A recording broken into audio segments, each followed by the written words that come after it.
everyone, welcome back to my film and TV channel. We're going to have a look at a Netflix film today, a Spanish film that I watched dubbed into English. Of course, you can watch the original version with subtitles if you want to do that, or if you're Spanish, you probably want to watch the original version.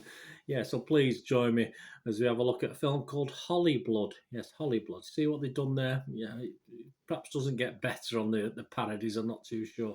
Please, if you are new to the channel, push that subscribe button, push the bell notifications, so you know these little vlogs come out. I do everything film and TV, including information, vlogs, etc., etc. So please push that subscribe button and push the bell notification so you know when these little vlogs are coming out. And please, all your comments are welcome on this film or anything to do with film and TV. And of course, you make an old film and TV watcher very happy. Give us a thumbs up, guys, if you appreciate what I'm trying to do on this. Anyway, as I say, it's to inform and entertain. That's what I try and do.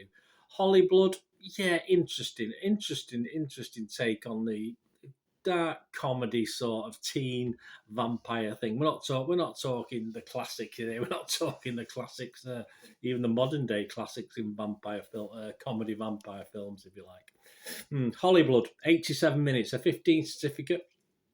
As at the 27th of September, there's not a lot of critics' reviews out there, but we've got Internet Movie Database, which is the basis for most of our things anyway. And Joe Public, not overly impressed. There's a sprinkling of good marks, but overall, just a 4.3 out of 10, which isn't fantastic. That's based on just under 600 reviews. And if you look at the breakdown of it, 150 people scored it between 6 and 9, and 328 scored it between 2 and 5. So quite low, one of the lowest I've read out recently on a review, 31% positivity. It's a Spanish teen romantic comedy with horror and parodical, that's to do with parodies, isn't it? Parodical elements, directed by Jesus Font. It stars Oscar, people I'm not familiar with. If you're obviously into Spanish TV, etc., you probably are. Oscar Casas, Issa Montalban, alongside Jordi Sanchez, Piero Mendes, and Carlos Suarez, amongst some others as well.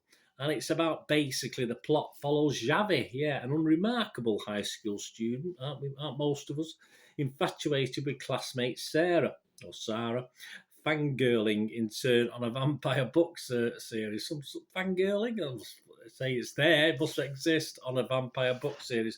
Upon a series of misunderstandings, Sarah ends up believing Xavi to be a vampire, while the threat of an actual vampire looms in. So it's not a bad synopsis. It's not a bad setup for this. And as I said, there has been a lot of effort put into this. But sadly, yes, as you know, if you watch any of my vlogs, unless something gets at least a 5 out of 10, which is okay, I don't score it. I'm not going to score this. I'm not going to go any less than 5 out of 10. I won't score this. It just didn't really work for me. Some people do like it, but as you've seen from those scores, I am probably in the majority on this one. And it wasn't just because it was a teen thing. It just didn't work as a film, and it could have been to do with the dubbing. I mean, there's a lot of effort gone into this. As far as camera work, the settings, the scenes, etc. But you tend to forget in a film like this, there has to be a decent story, and there has to be at least 1 or 2 interesting characters or characters you can invest in.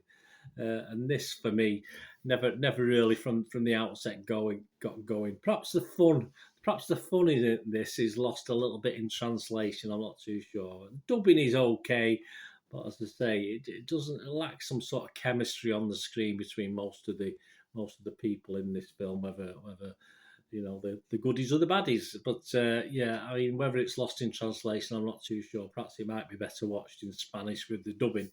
I don't know. But for me, nothing really ever works in this Spanish effort. It's very, very disappointing. There are people who do like it, but they are in the minority.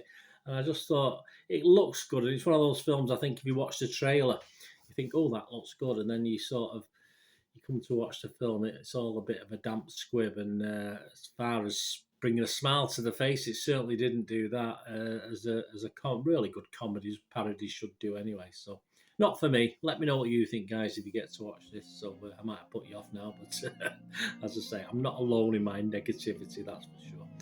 But, looks good, but not a lot in it, if anything, in fairness. Let me know your thoughts, guys. Please, until we meet again, please stay safe, everyone. Bye for now.